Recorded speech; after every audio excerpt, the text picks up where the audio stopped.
All right, welcome everyone. Simulation Pulse Live, and I do have the episode number this time. I Let's wonder go what. over here. This is episode 38 total. So we started this a long time ago. We called it a couple of different things. It was the Acadicus Roundtable. It was the Pulse. It was the Pulse Live. It's gone through iterations, but this is episode 38. Super excited to be here today. We probably should kind of take the audio maybe or even the video and put it out there on some podcast channels. We really should. We really should. It'd be pretty easy to do. Some of the things we do are so visual, it doesn't work, but a lot of Right. times we're just talking about stuff. Yeah. And they're up on the YouTube channel too, right? They are in the YouTube channel. I'll actually paste a link to that. So if anybody's looking, if you go to acadicus.com and then at the Click very on top in the that. middle, there's going to be a Simulation Pulse series button, and you can click on that, and I will paste a link to it here. So it'll go with this video. And that is where you can find, oh no, that's only to the panelists. Send it to everyone. There we Mitch go. is here. I said, Hi, are you Mitch. able to make him a participant? I'm gonna Oh, make him a panelist. yeah, Hello, there you Mitch. Mitch is a panelist. Mitch, see, we do this to the guests. They come. That's why people aren't going to come here anymore. They're There gonna. we go. Every time I try to come, I just want to lurk in the background and be muted and not have my camera on. And John makes me a panelist. I was just telling Rick that I made an AI theme song for us for the Oh, Pulse nice. Live. Here, I'll share my screen. It's pretty cool. I'm using a platform called Udio. We'll get to virtual reality, healthcare, medical stuff soon enough. But first, John's going to geek out over some AI. So bear with me. Hang on a second. I had to spell it Akadicus because it was having a real hard time pronouncing Acadicus. But here's a couple options.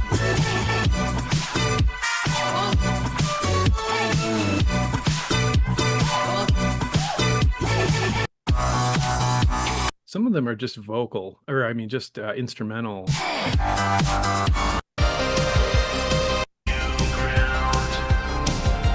Jon, Bill, Rick, they're bringing it live in VR worlds. Watch Madison thrive. Touch the pulse, it's a new sensation. Health and tech, here's the innovation.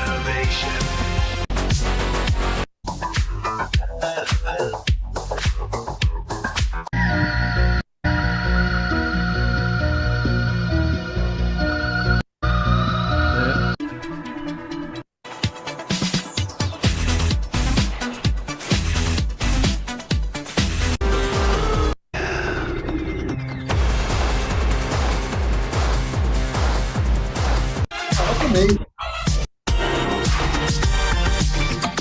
Yeah, I was trying to find some that had more of the vocals in them because the instrumentals are fun, but they're not as interesting. I think this one here, hang on one second. Everybody tune in right now.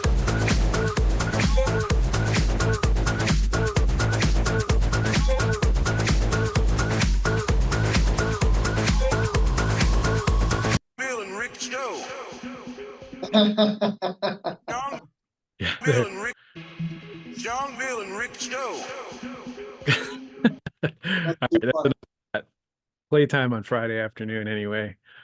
Yeah, it's pretty interesting. There's two platforms I've been working with, Udio and Sumo, and I still haven't worked out how I feel about it from an ethical perspective. I know that this is being sourced from hardworking creative artists, and it's been absorbed into these large language models, and for better or for worse, sometimes I think the ship has sailed and this is just the new reality we live in, and I'm creating and prompting something new. But on the other hand, if it's being built on the backs of people who have created this originally and now it's being taken without their compensation, there's obviously a consideration there. So I don't know I how think I it's feel. going to be like streaming because, like, when streaming came out, people who were actors, they weren't getting the same residuals they were getting from, when something was shown on cable TV or whatever.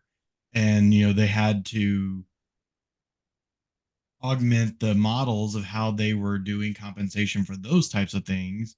And so, that's going to become part of this and that discussion as we go forward. So, I think being cognizant of the fact of knowing how it happens, and still, we can't just abandon the work that's been done on these things, but we also have to figure out a way to make sure that, if there's something that you created that gets pulled into this large language model, that then there's a way to track that and give some type of credit or payment or something for it. But the the rules for that stuff will catch up with the technology as it becomes more commonplace. Yeah, I agree. I think eventually we're going to have things that come with a tag that say created by a human.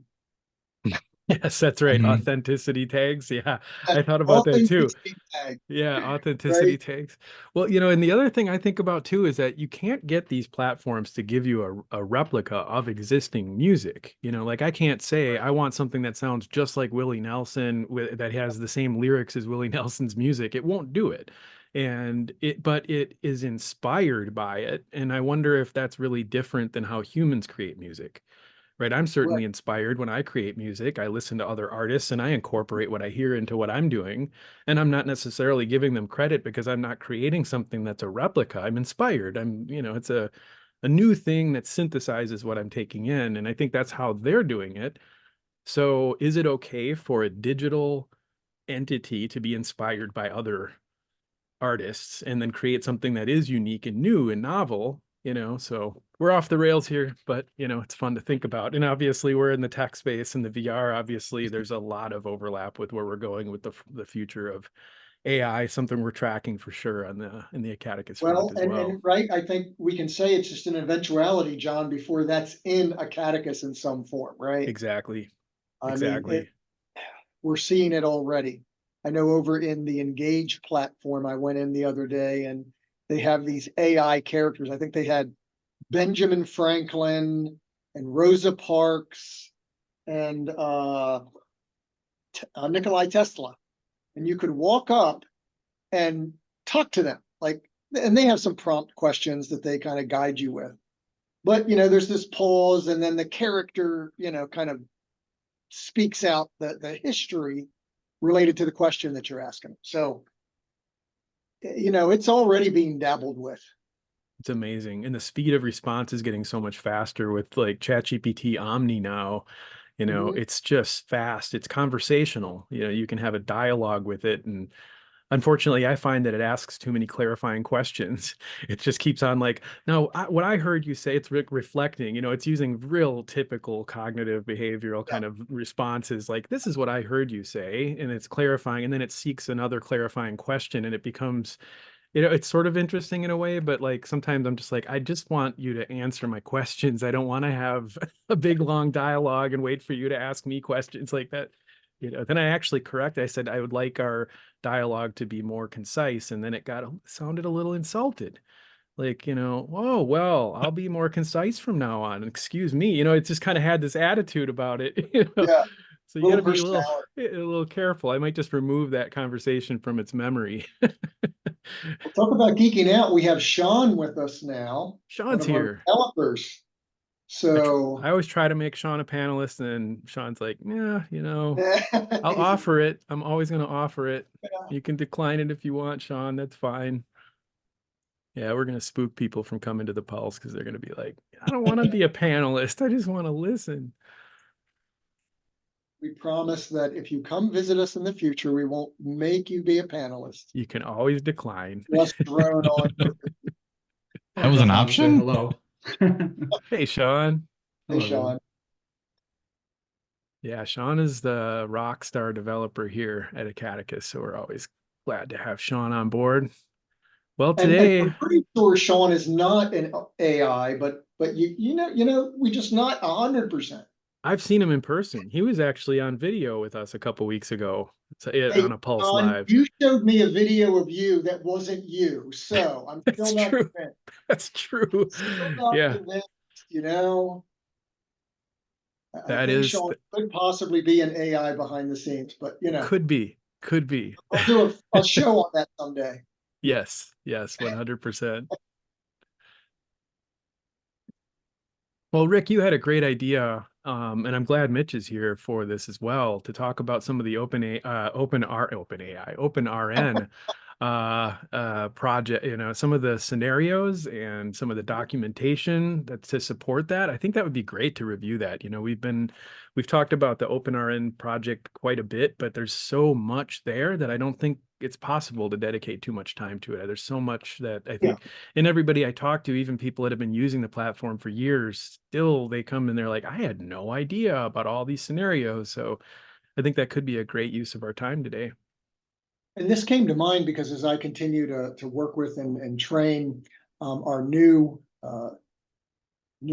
groups and organizations that are joining us, I always try to guide them to review those documents for two reasons. Number one, I think just the template itself helps guide them when they think about how they teach in VR, because I think that's a hurdle that instructors have to get by. And Mitch, you can speak about this. It's like, how do I do this? So, that's a template you can use. Plus, then there's already all this material there that, especially when you're first starting out, right? It really does hold your hand. It gets into the details of the room that's chosen and the character that's chosen and the assets that are available and what the expected outcome for the students are. And so I thought it would be great that we kind of look at some of that material, let folks know it's there, and how to get to it. Yeah, absolutely. That's a great point. Here's a link to the Google Doc, and that has links embedded in it to each of the scenarios. So then if you click on any one of those, it'll open into a scenario plan that guides you through that particular scenario. But I think to keep in mind that, we didn't build 25 nursing scenarios. We technically did, but what we did was we built content that was used to create 25 nursing scenarios. And because we built those building blocks, now those building blocks can be used to create an unlimited number of scenarios. So it's, 25 scenarios, but it could be 25,000 scenarios. Literally, you can tweak things and change things and use this content to create an unlimited range of different scenario types. That's the goal. And that's how I got started with developing, was I took the ones from OpenRN and I would just tweak them. So as I was trying to build new scenarios, instead of starting from scratch, I could take I took the administering cardiac meds to a patient with dementia, and I just tweaked it. I added different meds, I added different assets. I didn't have to start from scratch and be like, oh, let me choose the environment, and now I got to put every single thing in the room that's needed. I swapped out the patient for a Gen 2 patient because I like the functionality of Gen 2 patients so much better. And so I made now, so I have I call it first semester level. So for our intro to clinical practice, and I still have the original one. But then for our second semester, I put a Gen 2 patient in there. So that way there's more to assess, more to figure out. And I just wrote some new objectives and tweaked it around, and boom, I have a new scenario now.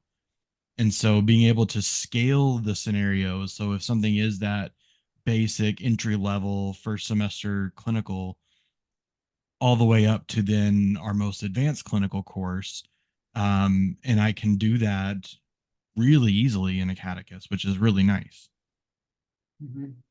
Yeah, early on when we built that cardiac administration, the scenario number one in the document that I pasted, that was Miles Johnson. And, at that time, we wanted to build, around that scenario. And that patient was really built for that scenario. And if you open up the simulation manager, Miles can really only do a few things that are kind of aligned with that scenario. He doesn't have any more capabilities. And then as Acadicus evolved and as the OpenRN project became more clear, we realized, and this is also Dr. McGonigal from Chamberlain brainstorming with us as well. Like, why don't we build one patient that has lots of capabilities and it can still be used for that scenario, but it can also be used for all kinds of other things, exactly like what you just said, Mitch. So all of the latter scenarios are built around those Gen 2 patients, and those are very flexible at this point because they're not hard coded to be just one way used for one scenario. They got a lot more flexibility. Yeah, I put 4 of the Gen 2 patients in our dental scenario because I built the dental scenario for us, and um there's one that's kind of the primary patient, but I put in Gen 2 patients in the other 3 dental chairs because, oh, now we want to do it for a female who's Asian, or we want to have this, or we want to have that. And so, and the nice thing is that at this point now, my dental faculty could write almost any scenario they wanted. And because everything's pre-built and set up, I don't have to really do any more creation. I might have to add, like, oh, you want some different meds in there, or you want this or that. But I don't have to start from scratch every time because those Gen 2 patients are so flexible that I can just tweak it Mhm.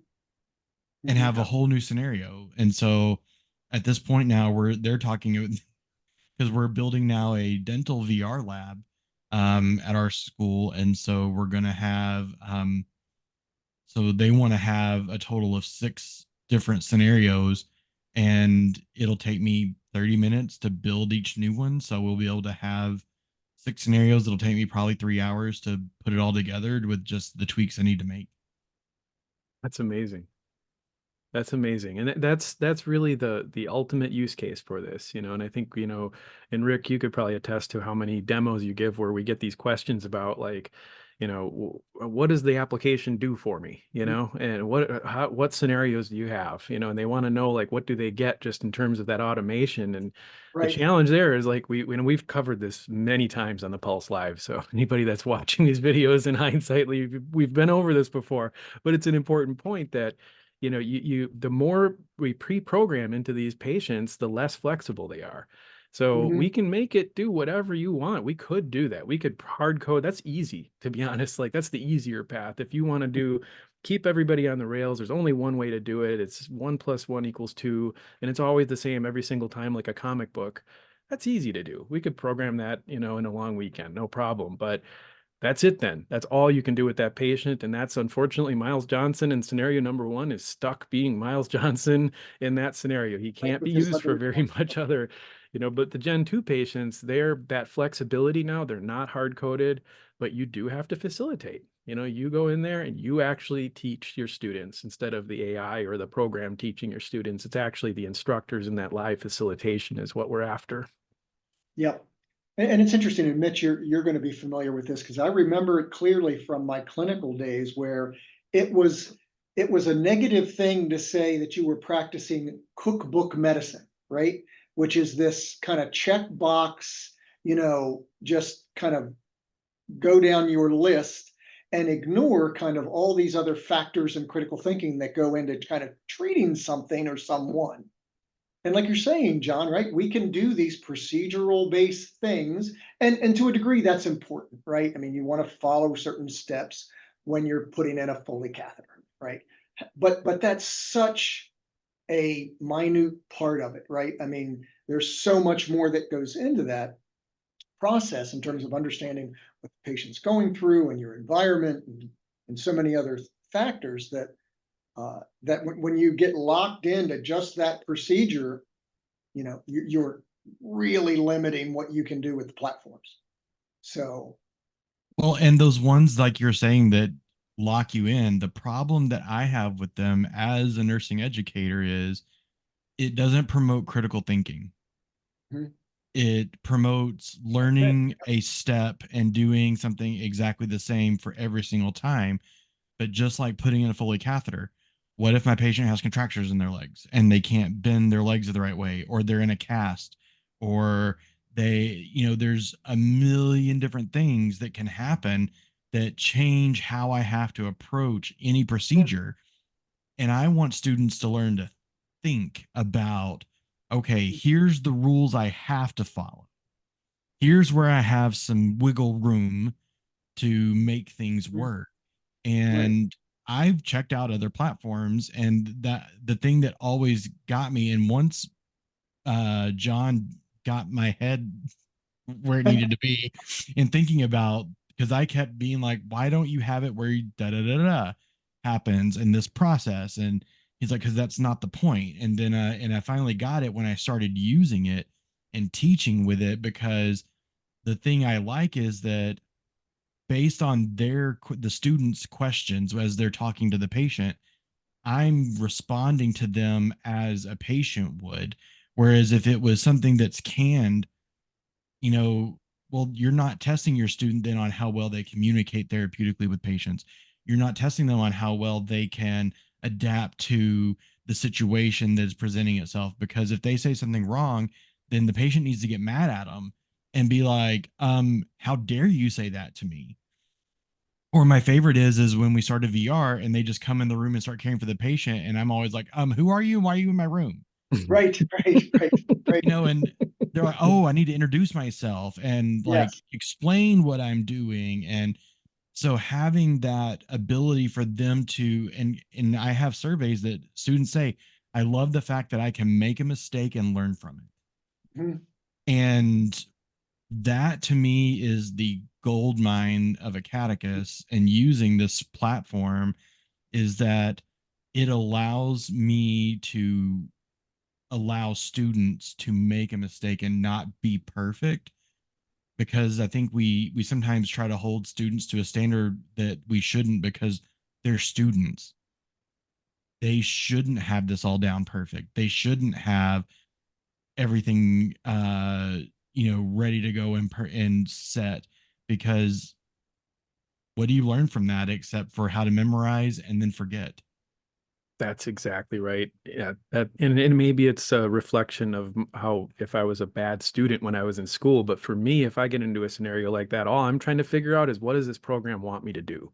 Mm-hmm. Like what's the how do I game this program right, so I can get the right, best grade? I'm trying to figure out how does it work on the back end so that I can like, gamify it to like figure out what does it want right. me to say so that I Yeah, can get through it and get the best grade. And I'm not role playing. I'm not immersed in it like I'm actually a nurse. And also you're sort of like I think simulation as a whole, just for practical reasons, has always been about a sliver of a healthcare experience. You just take if this is the entire spectrum of healthcare, simulation is just taking a little tiny sliver of it and saying, okay, we just walked in. What do we do right now? And that's it. And you walk out, you debrief, and you're over. But like you said, 4 patients in that dental suite. Now you've got 4 patients. That's a closer reflection of what you're actually dealing with in reality. You're not just you don't just check in, deal with one moment with one patient, then and take the head, go home. Like it's Mm-hmm. complicated. There's lots of people. There's lots of factors. You're stressed. You're trying to prioritize, right? And I think the more we can do to kind of tease that out into the broader spectrum of healthcare, the better. yeah, exactly. Well, John, if I share my screen a minute, I always have way too many windows open. I just wanted to go over this real quick. So this is the document that you referenced earlier. That is the list of content that we have in Acadicus based on the OpenRN material. And you can see we have 25, 26, I forget, listed here now. But behind each one of these, and I want to start up here at the top, right? You get a quick overview and what the learning objectives are. And again, this is where every instructor needs to start. Mitch, please jump in, right? Because you're doing this every day. But again, this is kind of what I try to teach. Look, you have to start with what's your story? What are you trying to tell the students, right? Those are your objectives. And then you go, you can't start with a scenario and then figure out what you're going to teach. Mm-hmm. You have to have the objectives first. So if we look at this one, right, the safety hazards, this is kind of the one I start out with most organizations because it's pretty direct, fairly simple, and easy to kind of understand and get through, right? It's 2 things here. Identify the common safety hazards in the environment and communicate therapeutically with the patient regarding them, right? Pretty direct. But then behind this, right, if you go actually into the plan, you can see there's a whole lot more information, right? You get this whole background and overview, again, our objectives. How is this aligning with curriculum, right? Another really important factor. Why are we doing this? What are we teaching? Where is it going to enhance what's going on in the classroom?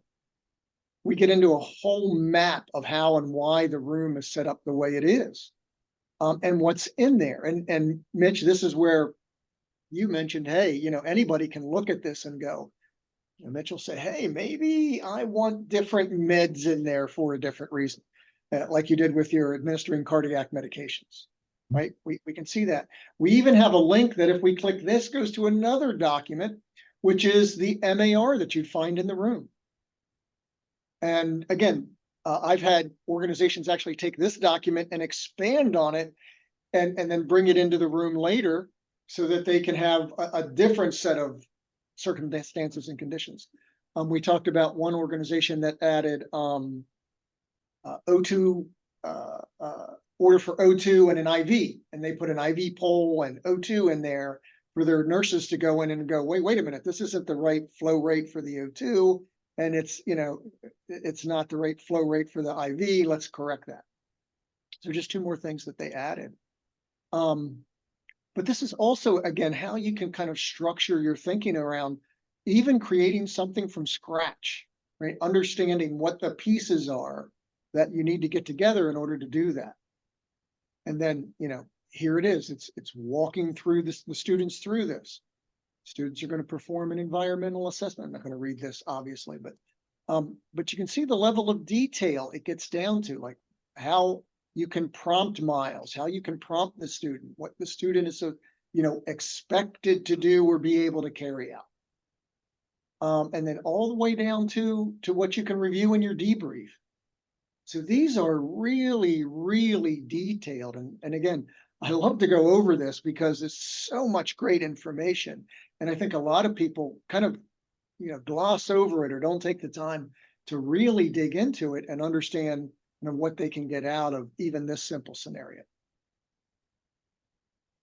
And Well, it's and important my to favorite remember part's too the that go ahead, go ahead, John. Mitch. Go ahead. I have a real short point, and then you go. Well, that these were not something we created, right? Because we think it's cool. This was vetted by a committee of experts, right? This was created by nursing educators for nursing educators. It's been vetted. It's aligned with the best practices, and it's been refined over time with input from nursing educators. It's not just ta-da, here it is. We hope it works. It's continuously being refined, so I think that's an important point, that it's not Acadicus that's creating this content. It was OpenRN and a committee of experts. Say my favorite part is the fact that when we helped write all this and helped create all this, because I was part of the schools that were involved in this, and is when we wrote the debrief questions at the end, they were all based off of like we actually pulled out nursing theory, and that's all linked in all the documents. When you go to OpenRN's website, like you can actually see, like, here's where we can prove that all this is your best practices. So, and as an educator, we always have to be able to prove how we know what we're talking about and what we're saying, because you can't just be like, I think this is just best and that's what I'm going to do. Like, you have to have evidence that shows why you're doing something and how you came to that conclusion. And so it's all documented, and it also takes off the onus as you as the educator, because the first time I started teaching with the Catechus, it was overwhelming because it's new format of teaching. It's like the very first time I ever ran a real sim. I almost panicked because I was like, this is a lot to try to figure out and do, and especially when you're on your own. And so, not having to figure out how to write the scenario, not having to figure out how to write the debrief questions and everything else, I can just come in and I can just focus on learning myself about how to teach in this new method. And that's I think my favorite part is that I don't have to figure out all this other stuff. I can just take these and use them as is to get started. And then as I run them, and I'm like, oh, I'm going to tweak this because I needed to do this in this scenario to meet the needs of my students.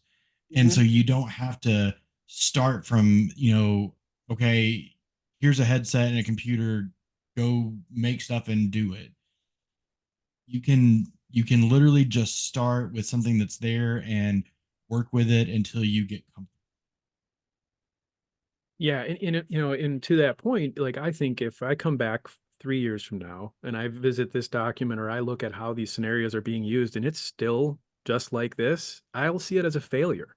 Like this should change. This is designed to be flexible and ever changing, just like healthcare is constantly changing, right? And we shouldn't just take this and say, okay, it's been told this is how it's done, and I'm just going to replicate what it's done.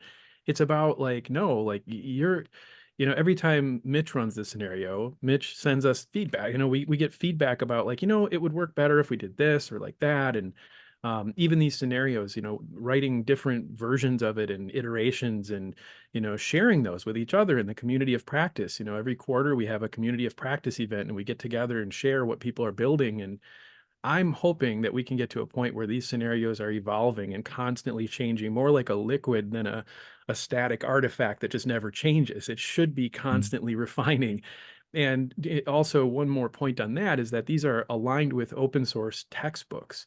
So if your school wants to adopt these, OER resources, it's all available to you. You can take it, you can adapt it to the way you want to teach with your curriculum. And then these VR scenarios align with those texts, which I think is a really important point. I mean, what a tremendous resource this is. And I just feel like more people should be aware of it. These are open education resources that are available. And And to your there's those point, references I was referring to. yeah, here's the references, right? That that support everything that happens in this scene and scenario. Mhm. So, and again, just like Mitch was mentioning, here's the cardiac medications to a patient with dementia, right? And he got in here and went, I'm going to make a change. I'm going to do something different in here because that meets my needs as an instructor and a student and for my students. So he can get down here and go, well, I see these medications that are included, but he has the tool set in Acadicus to go and change that, right? He can take them out. He can create new ones that aren't even in our library because we have the medication creator. Mhm. And chances are pretty good that other schools are also going to want similar changes, right? If there's a reason why Mitch is making that change, and if they think that's important, then other schools will probably say, you know what, we also think, and so hopefully it's a matter of, and then they do it and they say, well, I want to change it like this. And yeah, that's what I'm talking about, that constant evolution. That would be the dream. Yeah. And there's so many little things, and John, you say this all the time about the number of possibilities. I mean, just starting with a scenario like this, how you can change the dynamic by adding two character family members or significant others, put them in the room and suddenly it's a whole different, a different scenario, right? Different possibilities for things you can do. You can start with these vital signs differently, right? Do they come in and find Miles already kind of partially decompensated for some reason, right? Or during their assessment, he decompensates. Again, whole different thing, but you've started with this as the basis, and then you can move forward from there. And I do that a lot. Like I call it my generic med surg room. So I built just a med surg room, and that's what I use for starting off. I keep a stethoscope, a pen light, blood pressure cuff, all the normal stuff in there. Love it. And literally just by changing vitals, heart sounds, lung sounds, if they have edema in their legs, I can, and I actually use that for one scenario that I kind of made that.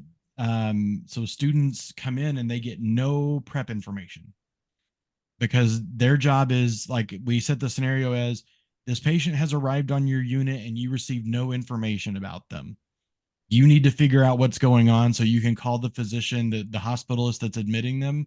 And um and so then they just literally have to go through, and I do it in 6 different ways. So I have a patient with hypertension, a patient with diabetes, a patient with CHF, a patient that's having a stroke.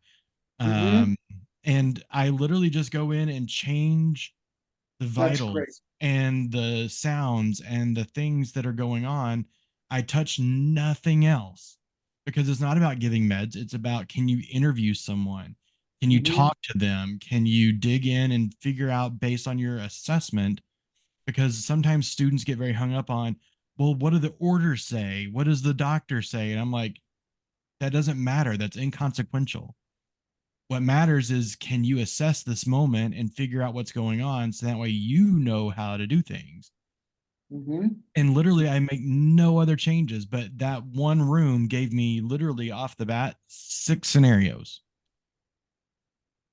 And all of that's probably a lot closer to reality than anything else. Like trying to, change those things, changing up those variables, or having family members, like Rick said, Mhm. suddenly that just changes the whole thing. And that's probably closer to reality, right? I mean, you do go into a room and deal with a single patient by themselves, but there's often going to be family member there. And the family members, at least in my experience, are the ones that are really going to be having the questions, right? They're going to be grilling you. The patient is just like, I'm, a lot of, sometimes the patient is advocating as well, but the family members are going to be there with questions, and you have to be able to communicate with them. And those are live people, and they're going to have live people questions. They're not going to be robots. You have to learn how to communicate with a real person. And the more opportunities you have to put yourself in that role playing environment, the better off you'll be when you have to do it in the real world. Yep, here's one with that, just that situation, John, with the family involved with the fetal demise. I mean, this is a tough situation to have to imagine to go through, and any kind of practice in being able to handle a situation like this is going to be miles beyond probably what Mitch and I ever got in school, right? We maybe read about it in the book. And then suddenly you're in a clinical scenario and situation where you're faced with it. We Yeah. didn't even have simulation when I went to school. Right. Yeah. Yeah. We did everything to each other. Well, and in hospitals and medical schools, I mean, I'm told over and over that that's woefully inadequate. The training that you get in actually communicating with real people, it just doesn't happen. It's very difficult. A lot of times you're a resident, before you get an opportunity to really do that. And then you're watching, one person do it one way. It's like, okay, now it's your turn. Go and do that, and I know Dr. McAdams is always talking about that, how difficult that is to teach. And you just Mhm. don't have those opportunities, but yet that ends up being the lion's share of your day, and how impactful that is. I mean, there's a right way and a wrong way to talk to people. And if you don't do it the right way, especially in a stressful situation like that, you can cause a tremendous amount of stress and anxiety for people that's unnecessary if you just had the skills to communicate adequately. Mhm. Right. And And that's this the is thing. where Go ahead. I was going to say, this is where VR gives you that safe space, because you will fail, right?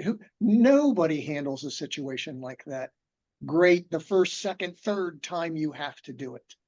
And so that capability to just, again, have that rote kind of repeated exposure to it kind of helps each and every time for you to get a little bit better, a little bit more empathic, a little bit more aware of how your words affect the other folks.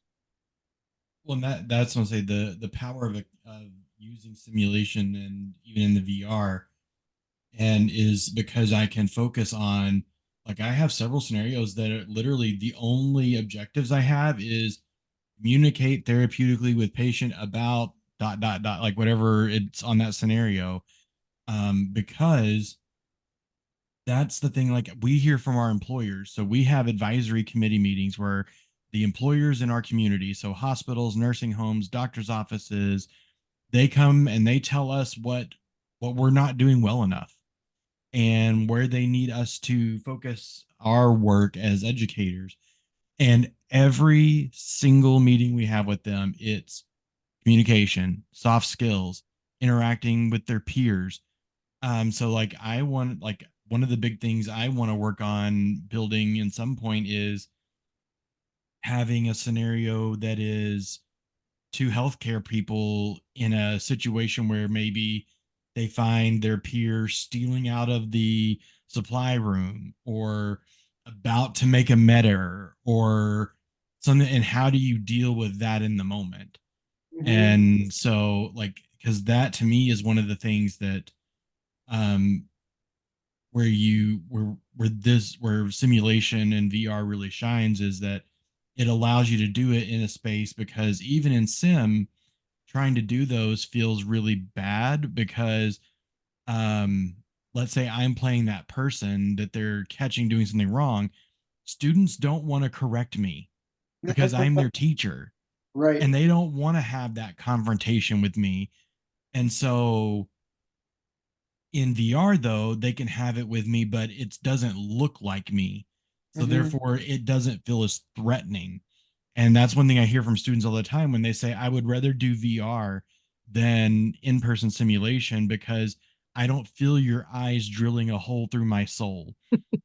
Because they feel me, even if I'm behind the glass and they can't see me, they say they feel me looking at them. But in VR, because they're so immersed in the world, and I have to tell you, I had a really fun experience just the other day. My student was doing some teaching with her patient in VR, and all of a sudden I see her start to fall over, and I'm like, "Oh my gosh, are you okay?" And she goes, "I forgot the table wasn't real." She went to lean on the table in VR Yep. Yep. and almost fell over because she was going to try to. She was like, "Well, I wanted to seem like I was being, more like in the moment with them, and that I was leaning in." And she's like, "And I forgot the table wasn't really there." Mhm. But they don't feel it because they're so immersed in the world, and because it's so realistic that they don't see that. They don't feel the judgment and the stress of in-person simulation. And so, as I've been collecting my survey data, as I do all these scenarios with people, I keep hearing over and over, that's one thing they really like is that they have to do less of that suspension of disbelief. Yeah, Mhm. yeah. When I was in Green Bay with you and I had a chance to talk to your students, in that conference room while we were waiting, and that was one thing they were sharing with me is what they like about it is that ability. Like one of the students said, I have a job in a hospital right now, and I do it well, but when I'm in a sim lab with the mannequin and the teacher staring at me, I'll make mistakes that I know I would not make on the floor. But when I'm in VR, I don't feel that way because I can't see them staring at me and I don't feel that stress. So I feel more focused on the objectives and more focused on the patient. And I think that's a good thing all around. Mhm. Mhm. Well, when we think about the impact that VR brings and why we see, study after study indicate that the better grasping on concepts and retention of information, right? I think a large part of it, and there's probably some very deep psychological and neurological reasons we could, geek out in, but really it's the focus, right? You've cut out all this extraneous data. And one of the things we have such, Mitch, I'm sure you would, agree with this, the distractions that we have to put up with, every student having their cell phone, right? And we got messages and texts and searching stuff out and right, you're competing with all of that all the time. And so when you think about what do they really absorb during a lecture or during, a study session, um, boy, VR just blocks all that out, right? There is nothing but the content in front of them to focus on. And I think sometimes it's as simple as that, right? I mean, you are just 100% hyper focused on that content that's in front of you. But there's also the increase of like, because like I love the hospital soundboards, Oh yeah. because then you hear the ding ding ding in the background and you hear all the noise, and so while you're blocking out all the other stuff, you are creating, because in my sim lab, that is our in-person sim lab, we don't have that. You don't have The the other background. noises, the Yeah. background noise, and and there's also that part of, when the mannequin is talking to them, but it's talking like a ventriloquist because the mouth doesn't move.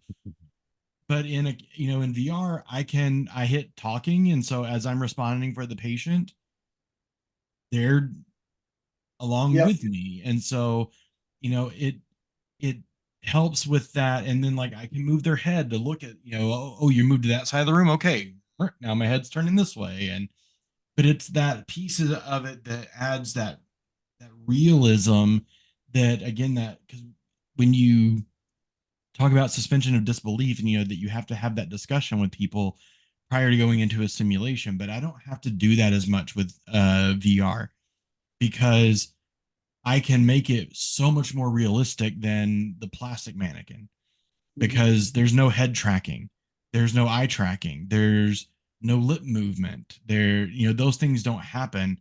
There's no weird metal screw going through the elbow that that looks weird, and uh, the mannequins we have metal bolts coming out of them because that's where you attach the telemetry on and stuff. Mm. And so, and the sounds are so clear. On a regular mannequin, my students will be like, "Am I hearing the motor or is there a murmur?"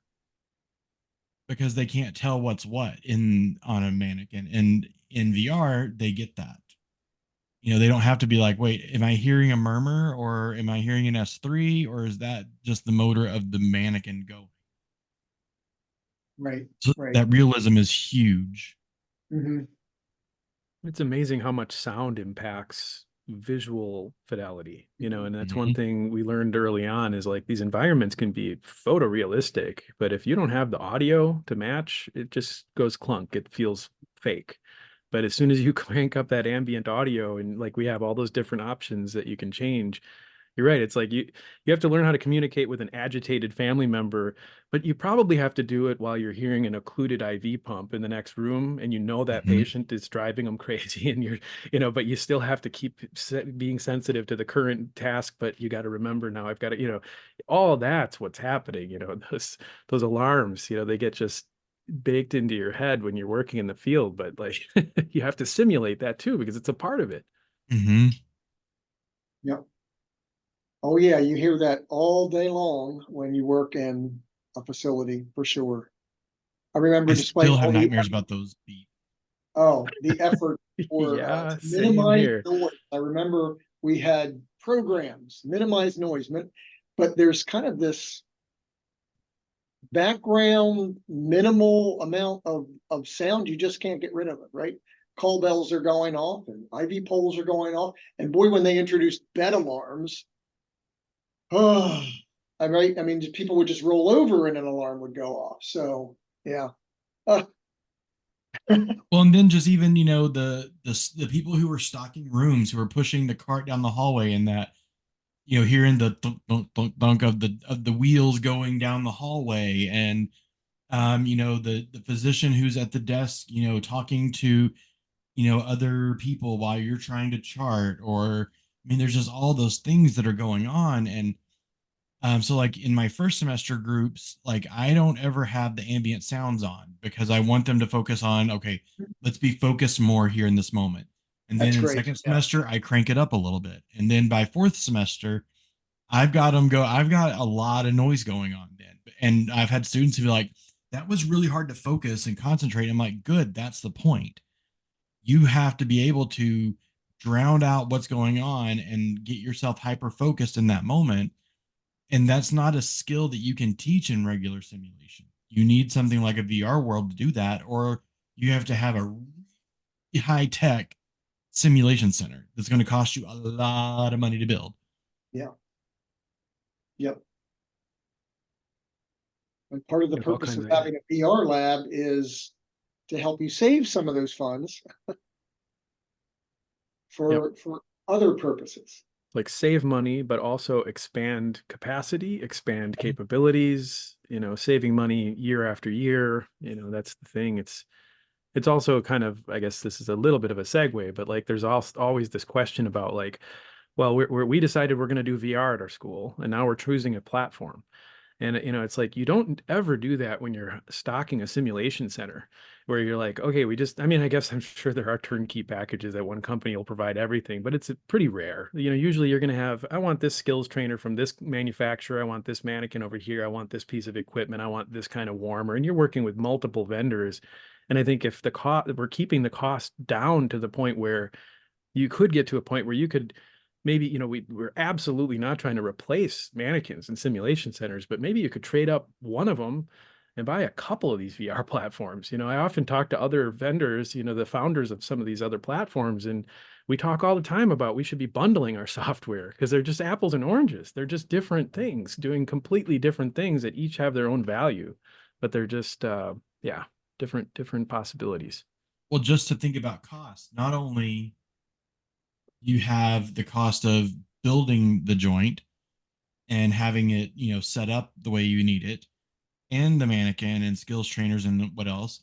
But then you also have the increased cost of, you have to have IVs, IV bags, tubing, thermometers, blood pressure cut. I mean, all those things. All So those if you consumables. so if you can half that need by doing the first part of your simulation work in virtual reality, you're not only saving money on the number of mannequins and space you need, but you're also saving money on all those other things that come along with the gloves, I mean, just that alone. I mean, you're talking about hundreds of thousands of dollars a year that you're saving. So like that's our goal in our program is our state allows 50% of our time to be in simulation. So the way we're hoping to divvy it up is 25% of the students' time will be in virtual reality, 25% of their time will be in-person sim, and then 50% at the bedside. So not only are we decreasing the amount of time in the sim lab itself, but we're saving all that money from that 25% of time with not having to buy the IVs and the gloves and the pin lights and everything else that goes along with it. And by doing 50% simulation, 50% in person, clinical sites, that means that we can increase our capacity, because the greatest challenge that we have in education for capacity is clinical sites, because that's such a hard thing to get. And so if I can say, oh, your clinicals are on Tuesday and Wednesday, Tuesday is your simulation day and Wednesday is your in-person day. And for the other group, your in-person day is going to be on Tuesday and the other ones you're going to do simulation on Wednesdays. I can double my capacity for accepting students into my program then, which more booties and seats equals more money and increased revenue. And so, I mean, there's so much to be said for how not only is this something that can save you money, but even could make you money. Yeah, absolutely. And even if you're going to a school that has the resources to do all that, and they buy all that equipment and they have all that on staff, you can't, because of that expense, they tend to be pretty guarded, right? If Mhm. all the simulation centers I've been to, like you have to wait for somebody to let you in, and it's very like, stay on, you can't just wander around. The students can't just go in there anytime they want. These are very expensive facilities with very expensive equipment. So even if you're at one of those really high-end organizations that has a big multi-million-dollar sim lab, you can't just walk in there anytime you want. So Mhm. the access is extremely limited. So I think once we get this the open door of virtual reality, it's a lot easier to have a VR lab that you can let students come into. And instructors don't even have to be on site; they can be at home or camping, and they're as long as they have a decent Wi-Fi connection, they can be teaching. So there's a lot of opportunities there, I think, to Yep, expand access that otherwise Mhm. isn't there. absolutely. Well, we're approaching the top of the hour. Is there anything left unsaid that we want to cover, or get one kind of covered a lot of stuff here, a lot of good stuff. Yeah, that was great. Cool. Well, I guess with that, we can wrap it up unless there's anything else. Hey, thanks, everyone. Yeah, thanks for joining. Have a great weekend, and we'll see you next Friday. Catch up with you later, Mitch. See you, Sean. Yeah. Thanks, Mitch. Thanks, Bye, Sean. everyone. Thanks, Take care, Rick. everyone. See ya.